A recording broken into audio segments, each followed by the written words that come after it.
On behalf of AmWestEntertainment.com and AmWager.com, I'm Joe Christofak, and as everyone knows, I could choose any number of adjectives to describe Pat Cummings, but this is the Super Saturday video preview, so I'm just simply going to stick with incomparable Pat. We're going to save some time and energy by doing so, and this card, Mr. Cummings, is mixed with star power and certainly bettability. A little bit of everything, Joe, up and down the card. Turf to PETA, Dubai World Cup winners of previous years, some horses looking to get into this year's World Cup program, and they're going to have to perform big on Super Saturday. We have a lot of action. It's going to be a great night. Well, Pat, before we get started, I do want to mention that I've been invited to work with my good friend Dave Zenner on the World Cup Notes team, my first ever trip to Dubai. I'm honored and excited to say the least. I want to thank Frank Gabriel Jr. and Tony Terry of Dubai Racing Club for their acceptance. And most importantly, and best of all, I get to see Pat Cummings in his natural habitat for an entire week. I would hardly argue that that is most important, Joe. I'm excited to have you over there. It'll be great. It'll be great doing the show together. And look, it's going to be a phenomenal experience. I recommend whether you're coming for work or pleasure, it is an enjoyable time to come to the desert, and I'm looking forward to getting back myself. And obviously I want to thank AmWestEntertainment.com for the opportunity to do those videos that Pat and I have been processing every week during the Carnival, Super Saturday, and the World Cup. And Pat, we've got a new addition to AmWestEntertainment.com. All that great information is obviously there, and we're going to have the Dubai World Cup comprehensive. Why don't you tell the racing fans what that's all about? Yeah, a preview of the big day as it comes. We'll look back at the prices and some of the history of these races so that people have kind of a general feel for what happens on World Cup night. We'll certainly preview some of what we consider the contenders and the pretenders that have emerged from the Carnival, whose form might be a little bit more dressed up than others and who might be emerging onto the scene, trainer statistics, a whole load of things that I think will be an invaluable resource to prepare you for the 2014 Dubai World Cup program, and we expect to have that up on AmWest Entertainment probably about 10 days before the World Cup. World Cup's the 29th, so expect it up there around the 19th or 20th. Free pass performances, track and statistics, Pat's analysis and selections, live video as well. And don't forget, through Super Saturday, you can get free pass performances in Timeform US style. If you haven't checked out these pass performances yet, make sure you do so. Not only pass performances for the Dubai World Cup Carnival, which are free, like I mentioned, through Super Saturday, but pass performances for North American racing, and it kind of ties all these horses in on a global scale, very tablet-friendly. So visit timeformus.com. Pat, Super Saturday, here are the particulars. First post will be at 8:10 a.m. Eastern Time, much earlier than the rest of the Carnival, so make sure you get up early, get prepared for that first of 7 thoroughbred races at 8:10 a.m. Eastern Time. Dubai World Cup Day, March 29th, as you mentioned. Post time will be an hour later at 9:10 Eastern Time. And Pat, we've mentioned this already, presented by DAC Productions Incorporated and AmWest Entertainment. We've got full card chats with live video on both Super Saturday and Dubai World Cup Day. They will begin a half an hour before the first race. Myself, yourself involved in the Super Saturday chat, and a host of bloggers that you've recruited for both of those big occasions. Yeah, I think it's going to be great. We'll have Jim Gilchrist, Dan Munn, Caleb Law, all of them proficient on Twitter, follow the Carnival year in and year out. They'll be talking Carnival and kind of peppering their thoughts in with ours as well, and we certainly invite anybody to come join along with the video, engage, ask us questions. We'll certainly throw a few barbs back and forth at each other. I think it's going to be a great time and some great camaraderie around what's been a phenomenal Carnival. And we also have to thank the players out there. Handel has been up this year at the Carnival over last year, which was up over the previous year. It's been phenomenally well received, so thanks to you, and let's dive into the action. Yeah, let's do it. Super Saturday's featured races, I mean, they're all sensational, but 2 Group 1s, races 7 and 8, the $400,000 Al Maktoum Challenge Round 3, 2,000 meters on the Tapeta, and race number 8, the finale, the $300,000 Jebel Hatta, 1,800 meters on grass. Pat, let's start with race number 2, the first thoroughbred race on the program. It's the Albas Takia for 3-year-olds set to travel 1,900 meters On the Tapeta, the overwhelming morning line favorite here is Emirates Flyer, a Carnival winner this year, and most recently second to likely UAE Derby favorite Long John. Yeah, Long John not here. He's skipping this, presumably to go for that Derby. Emirates Flyer, second behind him, as you said, Joe, and it's hard to really ignore the fact that he is likely to be a very short price because of his close attendance to Long John. And by close, it's all kind of relative. Let's go back and look at the UAE 2000 Guineas. Long John's going to be the very clear winner here, but three horses we want to look coming out of this. Emirates Flyer, who's the widest runner coming down the middle of the course. Full Combat is well out the back. We'll talk more about him in a second. Asmar, who's next to last right now in the navy and yellow striped cap. As we play out the stretch run, Long John very clearly opens up. He goes away to an easy win, but Emirates Flyer does put in a very good run down the middle of the course and closes into a fairly decent tempo not set by Long John, but that Long John ended up victorious. The thing about Full Combat, Joe, he really didn't run in all that well here. He was my selection. He just didn't do much, but he had blinkers on that day. It was an experiment. They're taking them back off. Asmar is a maiden. Asmar is a half-brother to Zagora, the Breeders' Cup Filly and Mare Turf winner. Only a maiden, has never been over more than 1,600 meters, now stretches out to 1,900. I think that would fit a sibling for Zagora better than what he's been doing most lately. And he's probably going to be fairly well played considering he's just a three-time maiden starter. Full Combat for me is the horse I want. He's going to figure in some of our Bankroll Challenge plays later in the broadcast. I think this is a horse who they had a chance to experiment with him last time. It didn't work out. He was running on at the end of the 2000 Guineas trial. I'm going to go back to Full Combat here, and I think Full Combat over Emirates Flyer, He's No Saint, and Asmar in some order. Yeah, I would agree with that. He's No Saint, a huge win last time. Asmar, like you mentioned, I think has some upside. So we kick it off with a potential upset for Pat in the first thoroughbred race of the evening. Race 3, Pat, is the Group 3 Maiden Sprint. 1,000 meters on grass. Two horses appear to stand out, and they happen to be familiar foes. We've got Shay Shay and Soul Power. Yeah, so Shay Shay won the Alcaz Sprint, won the Maiden Sprint last year. Soul Power, fourth in the Alcaz, second in this Maiden Sprint last year.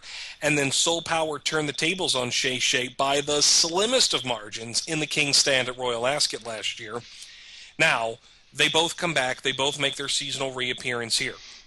So the question that we have to address, Shay Shay is presumably the better horse. I think he's maybe slightly better than Soul Power. However, he's coming first off the layoff. Everything I'm hearing is that he is well prepared for this.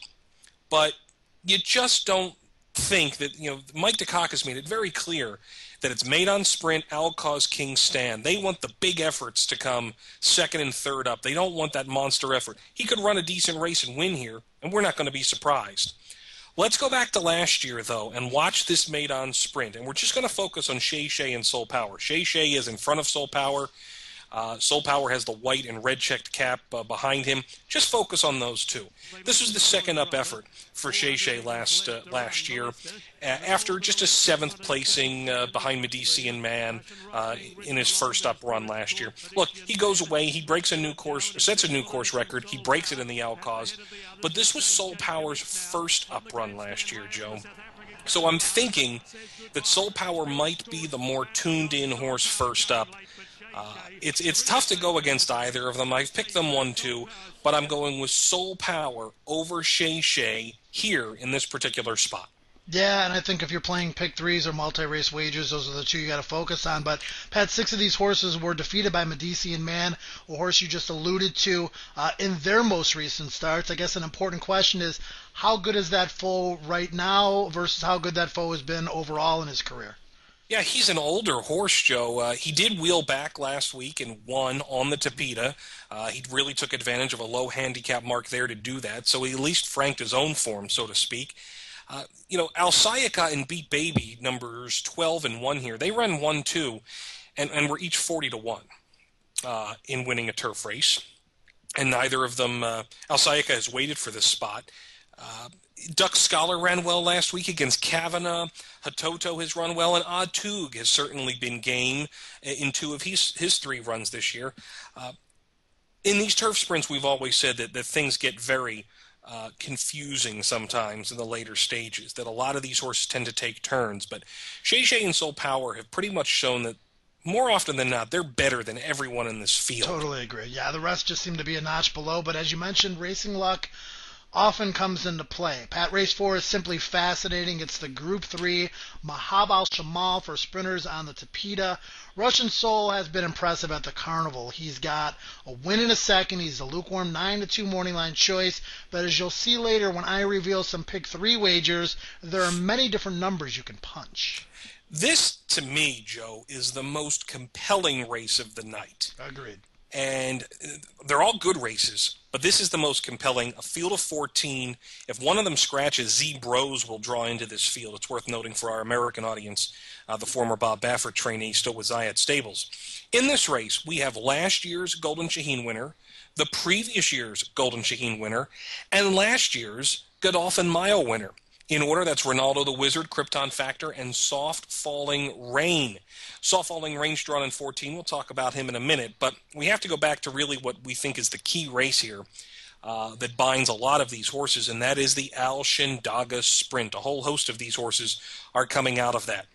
But before we get into the crux of them, let's start at the very start of the race. I think there's something we have to absolutely note here. Take note of who breaks on top. It's Complicate in the blue silks with the white cap. Complicate breaks on top in this race. Now we're going to fast forward to them basically turning in towards the stretch. Let's highlight the field now. Complicate. Look at where he is on the far outside. He's in 11th place, Joe. He started on the lead and just steadily backed up through the field and then ends up eventually running third. So that's Complicate. United Color is on the rail in the yellow silks with the black epaulets.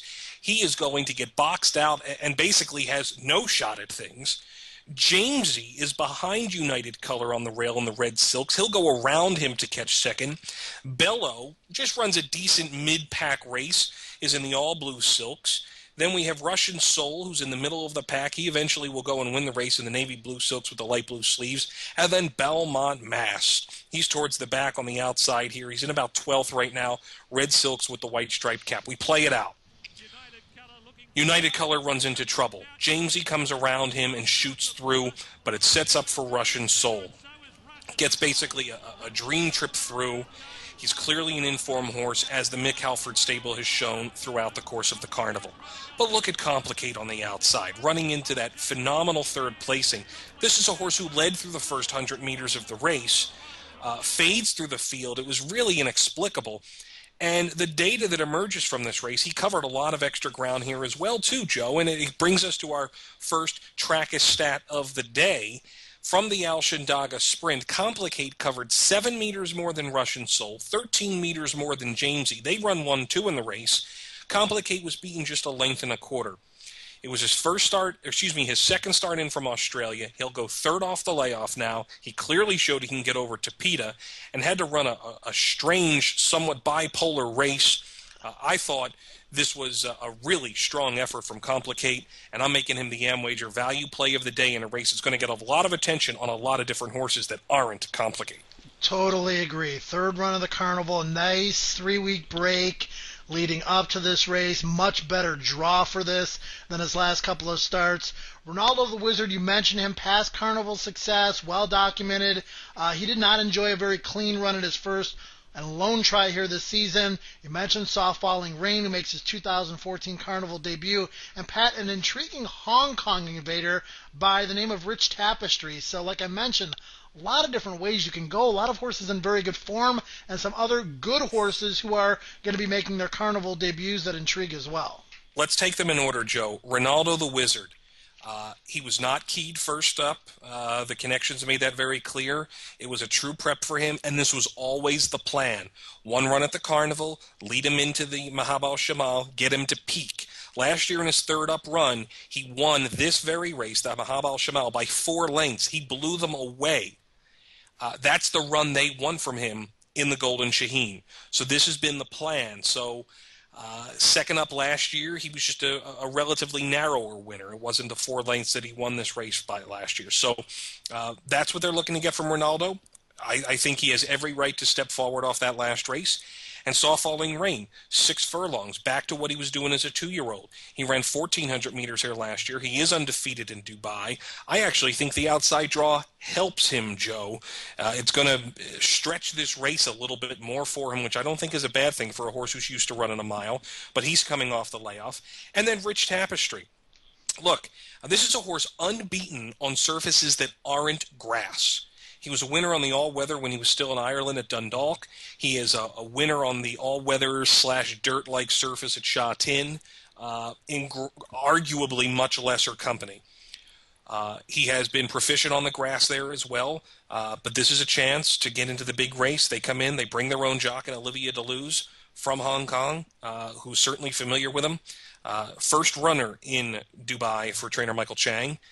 Lot of options, lot of intrigue. Most fascinating race of the night. I go with number 2, Complicate. Yeah, and it's surprising that with all the different options, you and I wind up on the same horse for a lot of the same reasons. So we'll get to our selections a little bit later on. Pat, race 5 is the Group 3 Berge Nahar for older horses that have to travel 1 mile on the Tapeta.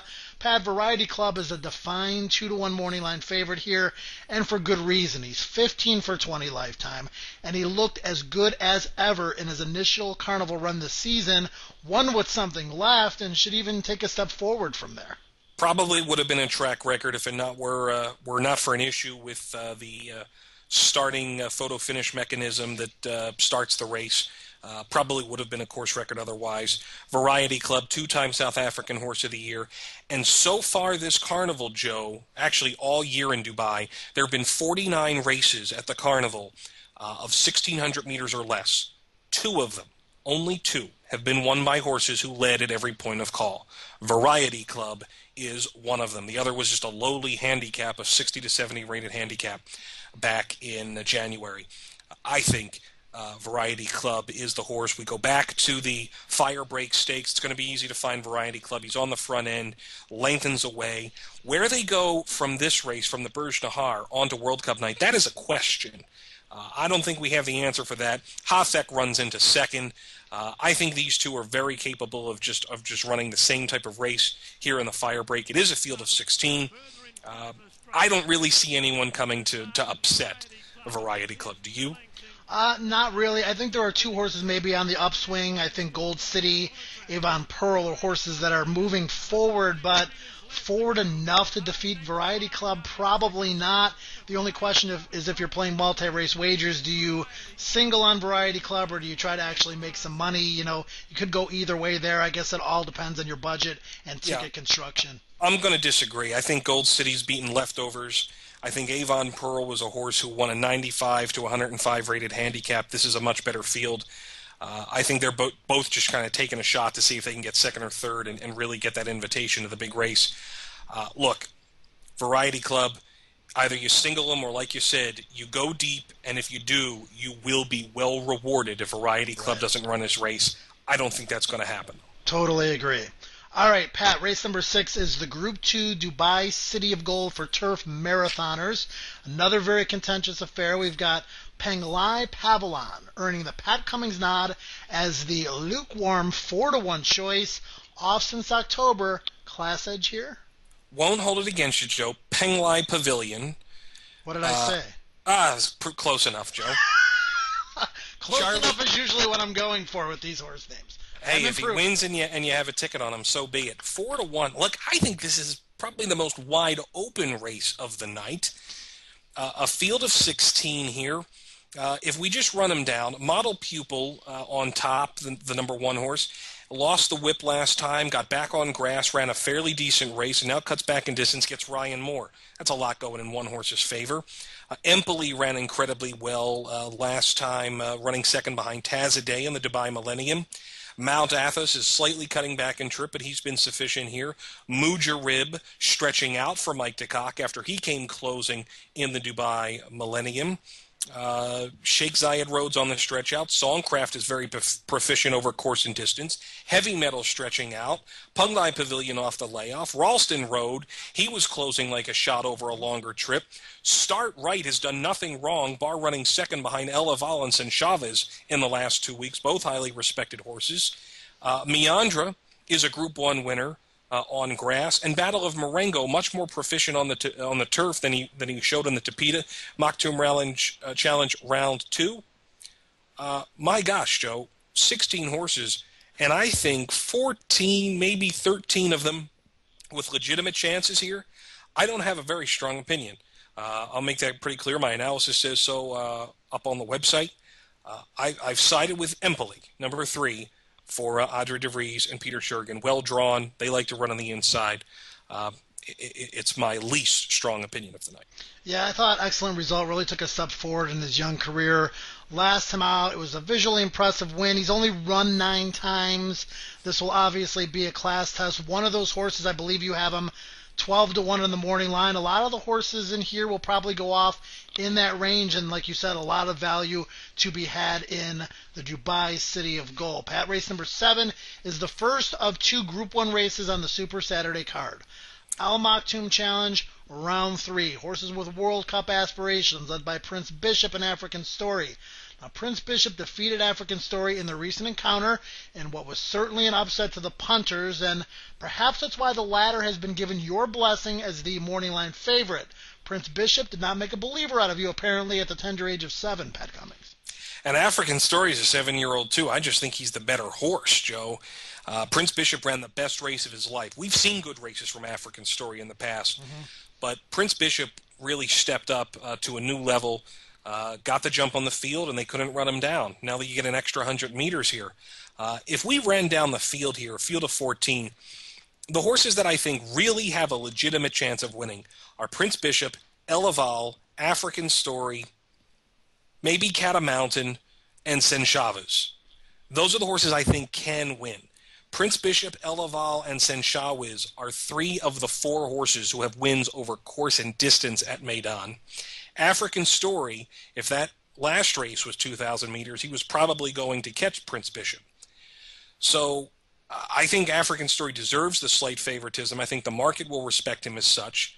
Prince Bishop ran the race of his life. He's going to have to do it again if he wins here. It's possible. It's not going to be with my money supporting him. Let's go back and take a look at that third round of the Maktoum Challenge, Joe. Couple horses to highlight. Prince Bishop on the lead.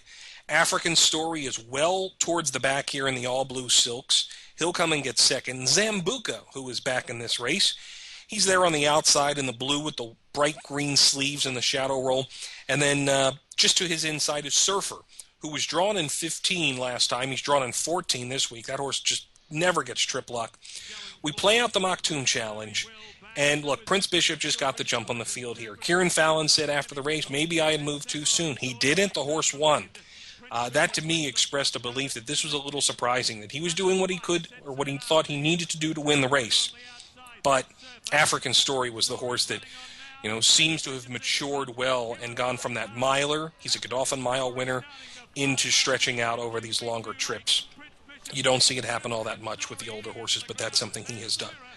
So that's one group of them. Then we can go back to the handicap from 2 weeks ago, Elaval, Catamountain.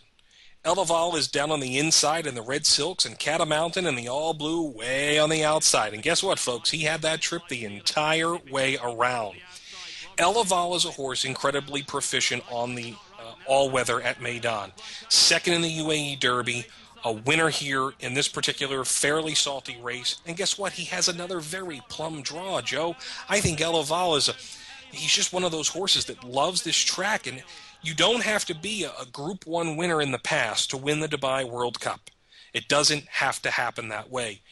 However, you have to be proficient on this type of surface. Horses will sometimes just get over it better than they do anywhere else. We've seen that with horses in the past. I think Elaval really has to be considered in the best form of his life. All really good reports from trainer David Marnane. But as for Catamountain, that incredibly wide trip leads us into another track as stat. How wide was he? How about covering 21 meters more than the winner Elaval? That margin, that roughly equates to about 8 lengths. He was only beaten 5. Can he improve here? I think he can. Yeah, I mean, that first win by Catamount was so impressive, and then just a brutal trip, as you mentioned, Pat. So it was compromised, and we'll get to see maybe with a fair trip what he's really capable of doing against this quality of competition. coming out of that Alaval race, I thought it was going to be a key race in a good way moving forward, Pat, but it really hasn't been. A lot of the horses that have come out of that race have not done what I thought they might be capable of, and maybe that race just isn't going to come back very strong, which would kind of downgrade Alaval's chances, at least in my estimation. Yeah, you're talking about a horse like Plantagenet. Clon Brulee wasn't much through the Carnival. Plantagenet came back and ran a complete dud. Here's the thing, though. He did beat Start Right, and Start Right hasn't won for a very long time.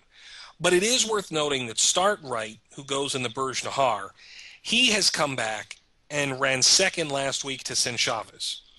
So overall, in his Carnival, in his last 3 runs, Start Right was beaten about a combined 2 1/4 lengths from Elaval and San Chavez. I think that's good form. The rest of the field, I don't disagree with you. Those are horses that would not be even considered for a shout in this particular race. So I don't disagree there. At the end of the day, I'm siding with African Story. I think Elaval, San Chavez, all legitimate chances. Placing for Zambuca, Surfer, Prince Bishop, all in the mix there. Joshua Tree, as you mentioned, this is a prep for another race. I can't have him here. Yeah. But look, Strange horse. A very, very enjoyable renewal of the Maktoum Challenge. Yeah, we'll see how it plays out moving forward into Dubai World Cup Day. Pat, race number 8, the finale on the Super Saturday card. Group 1, Jebel Hatta over 1,800 meters of grass. Mike DeCock has Vercingetorix. He's never tasted defeat, and I think he's a good bet to make it 6 for 6 here.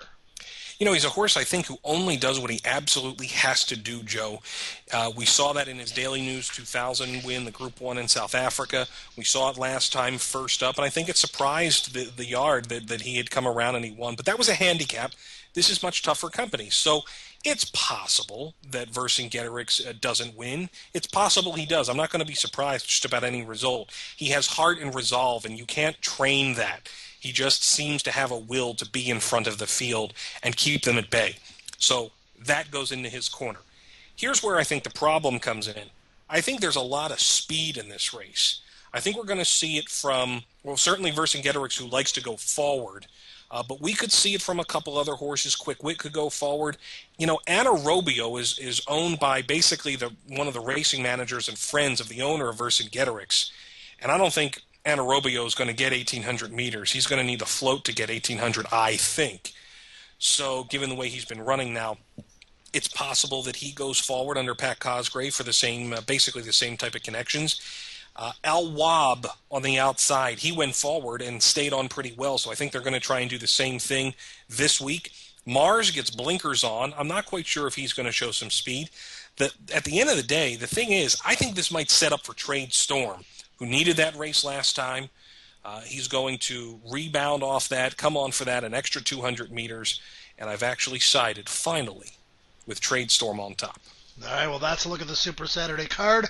We're going to get the selections in just a moment, but first another mention that there is a free $150 Derby Wars contest for Super Saturday. Contests fill up fast, so I suggest you log on and secure your spot as quickly as possible. 2 contest results from last week. Thursday went to Robert McGuire from Albany, New York. New player, first tournament win. Congratulations to him. He had Gold City and My Catch. And look who finished 8th, Pat Cummings. Joey Decay, me. Didn't put picks in for the first 2 races and still finished 8th. My Catch was one of my top selections on Thursday, so at least I hit the board there. On Saturday, in a multiplayer photo finish, the winner was Mark Marino. Delmar Guy 10 of Las Vegas, one of the regulars at Derby Wars. He had Samurai Sword and Capital Attractions as his key play. So visit DerbyWars.com, join that contest and a plethora of others, and show your skill against other contest players. HorseRacingNation.com for great camaraderie and racing information. Follow them on Facebook. Follow them on Twitter. Pat, can I get a Super Saturday selection drum roll, please? There it is. All right, Pat. Selection time, buddy. All right, full combat on top for me in the Alabaster Kia, hopefully around 6-1, could be even a little more. Soul Power over Shay Shay in the Maidon Sprint, although exotic players have to use them both for sure. Complicate is the value play of the day. Variety Club is the best bet of the day, the Amwager best bet in the Berge Nahar. Wide open Dubai City of Gold, really can't talk you off anything there. Empoli for me. African Story and Trade Storm to round it up, where do you stand with the spot We're plays? going to blast through these here. We've talked about all these races in great detail. Pat and I both like Complicate. We both like Varsity Club. We both agree race 6 is wide open. I've got excellent result. Also a 12-1 shot. Prince Bishop, I think he's going to surprise everyone again and prove that that last one was no fluke. I got him in race 7 and Vercingetorix to round it out in race number 8. Pat, we're upping the ante in the bankroll challenge. We're doubling our bankrolls from $100 to $200 to try to give you a chance to catch up to me. Appreciate that, Joe. Thank you. Here are my play. You're up, as the numbers have shown, you're up over me by almost $200. Last chance to get it done before World Cup night. $20 to win on Full Combat. I'm going to play a trifecta as well. Full Combat over Asmar and Emirates Flyer with all horses in third. Then $1 Superfecta. Full Combat on top of those two as well with all in fourth, and then we'll flip it for 50 cents, put all in the third spot with Asmar and Emirates Flyer. I just didn't want to put He's No Saint in there. It's just not going to be juicy enough, I think, for me. $33 to win. As you could tell, I had $3 left over. $33 to win on Complicate in the Mahab al-Shamal. We'll do a $10 exact in the Burj Nahar, a Variety Club over Hafek and Brendan Bracken. In the Maktoum Challenge, 5, 8, and 13. That's African Story, Elaval Senchables with 1, 5, 8, 9, 13 with all on the tries. And then a try in the last race, Trade Storm over Vercingetorix, Mars, and somebody else. I've lost track of my numbers here. That is Vancouverite, the Godolphin horse. 8 with 2, 3, 14 with all in that trifecta. If you are still sticking with us. Joe, what do you have? Well, I guess the best piece of advice is obviously Pat and I have some complicated wagers here. Just pause your video if you want to write these down for Pat's and for mine as well, because I've got a bunch of pick threes. Race number 3, Shay Shay and Soul Power. In the third race, Variety Club, Avon Pearl.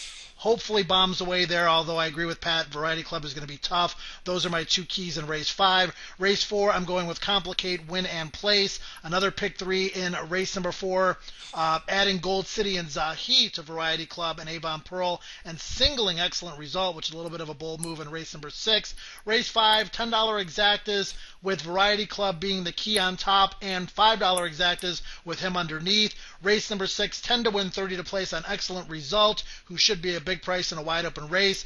Also pick 3 starting in race number 6 and double starting in race number 7, singling Vercingetorix in both of those. Follow Pat and I on Twitter, Dubai Race Night, Track is Racing for Pat, Joey Decay for me, but most of our opinions, Pat, will be found in the live full card analysis race day chat for Super Saturday, which begins 7:45 Eastern Time, about a half an hour before the first Super Saturday race this coming Saturday. It's going to be great from start to finish with you, myself, a variety of bloggers, opinions, and also a little bit of fun.